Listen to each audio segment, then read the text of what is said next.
नमस्कार, मैं हूं आपके साथ में मानसा मलिक। कहते हैं एक साथ 100 झूठी खबरों पर भारी पड़ता है। कहते हैं 100 दोषी छूट जाएं, लेकिन एक भी निर्दोष को सजा न मिले। सच न केवल सामने आना चाहिए, बल्कि सच जानने का हमें अधिकार भी है।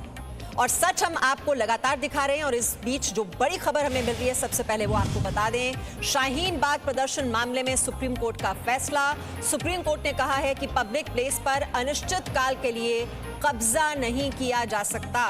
ये इस वक्त की बड़ी खबर। शाहीन बाग मामले में सुप्रीम कोर्ट का ये बड़ा फैसला है, जिसमें कहा गया है कि पब्लिक प्लेस पर अनिश्चित काल के लिए कब्जा नहीं किया जा सकता।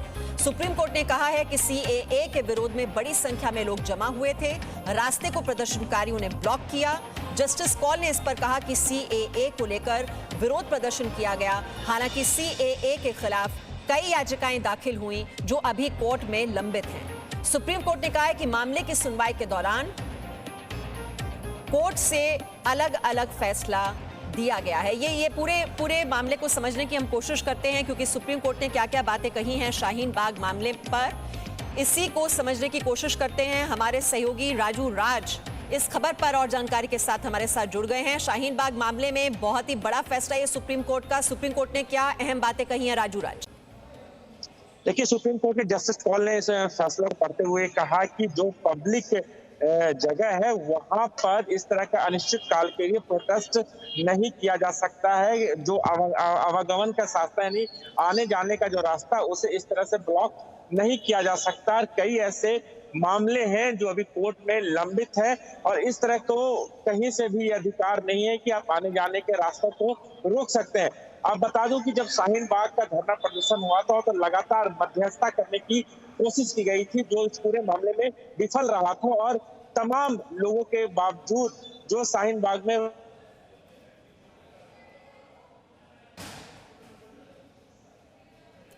जी राजू राज, कुछ तकनीकी वजह से आपका संपर्क टूट गया है। कोशिश करते हैं हम फिर से आपसे संपर्क करें, लेकिन ये बहुत ही बड़ा फैसला है सुप्रीम कोर्ट का। अगर सुप्रीम कोर्ट ये कह रहा है कि इस तरह से जो रास्ते को ब्लॉक किया गया और जो लोगों को भारी मुश्किलों का सामना करना पड़ा, ये जो है इसको किसी भी तरह से जस्टिफाई नहीं किया जा सकता है। आपको बता दें कि मामला जो है सुप्रीम कोर्ट में पहुंचा था, इसको लेकर कई याचिकाएं दाखिल की गई थी और कोर्ट का ये कहना कि पब्लिक प्लेस पर अनिश्चित काल के लिए कब्जा नहीं किया जा सकता। ये तस्वीरें आप याद कीजिए किस तरह से शाहीन बाग को पूरी तरह से ब्लॉक कर दिया गया था। और ये देखिए, ये तस्वीरें भी आप याद कीजिए जब जी न्यूज के एडिटर सुधीर चौधरी वहां पर गए थे और किस तरह से वहां पर रास्ते को ब्लॉक किया गया था। ये सवाल जब प्रदर्शनकारियों से पूछा गया कि जब लोगों को इतनी तकलीफ हो रही है, मुश्किलों का सामना करना पड़ रहा है, आप इस तरह से रास्ते को कैसे ब्लॉक कर सकते हैं? लेकिन वहां से वो हटने के लिए तैयार नहीं थे।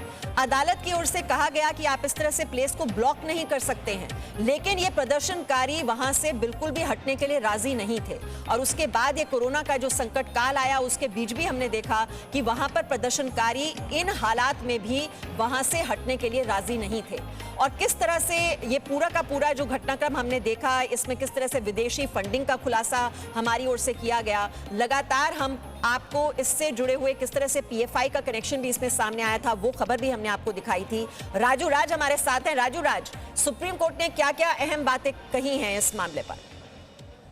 देखिए मीमांसा, सुप्रीम कोर्ट ने साफ तौर पर यह कहा है कि कोई भी पब्लिक प्लेस उसको अनिश्चितकालीन के लिए बंद नहीं किया जा सकता है और आप किसी आम आदमी को ऐसे इस तरह से परेशान नहीं कर सकते हैं रास्ता ब्लॉक करके।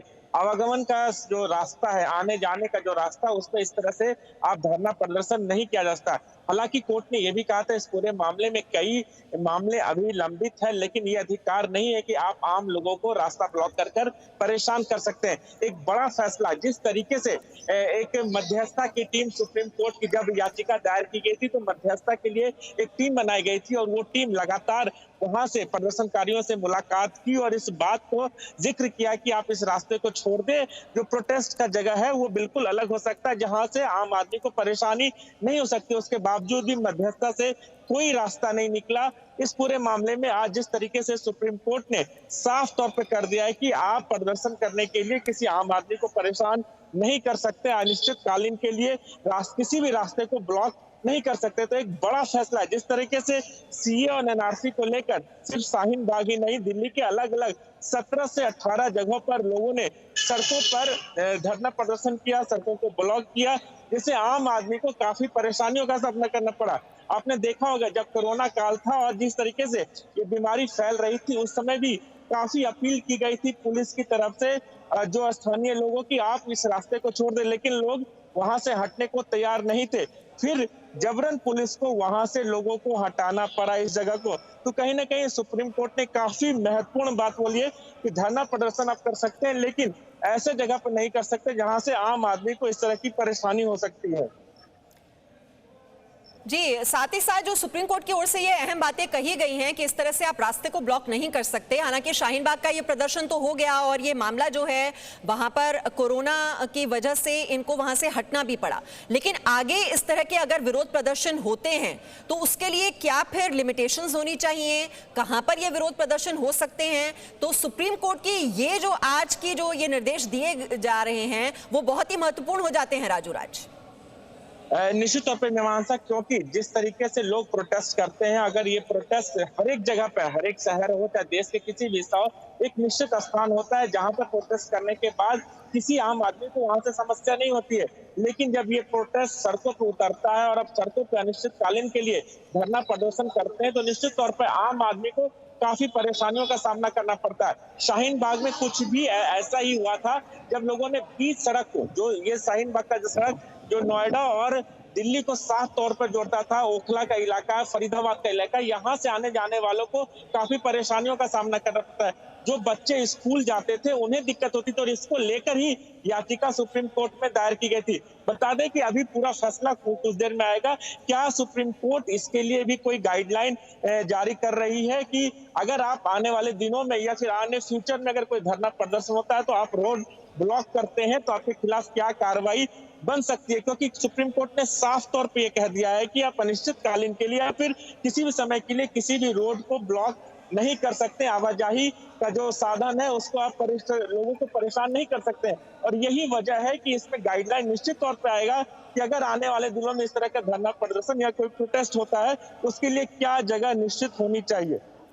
जी बिल्कुल, और ऐसे में एक लक्ष्मण रेखा भी खींच दी है कोर्ट ने राजू राज, ये कहते हुए कि ठीक है, अगर आपके पास अधिकार है तो फिर आपकी जिम्मेदारी भी बनती है। जिम्मेदारी ये कि आपके इस विरोध प्रदर्शन की वजह से किसी को आप तकलीफ नहीं पहुंचा सकते हैं। ये एक रेखा खींच दी गई है कोर्ट की तरफ से।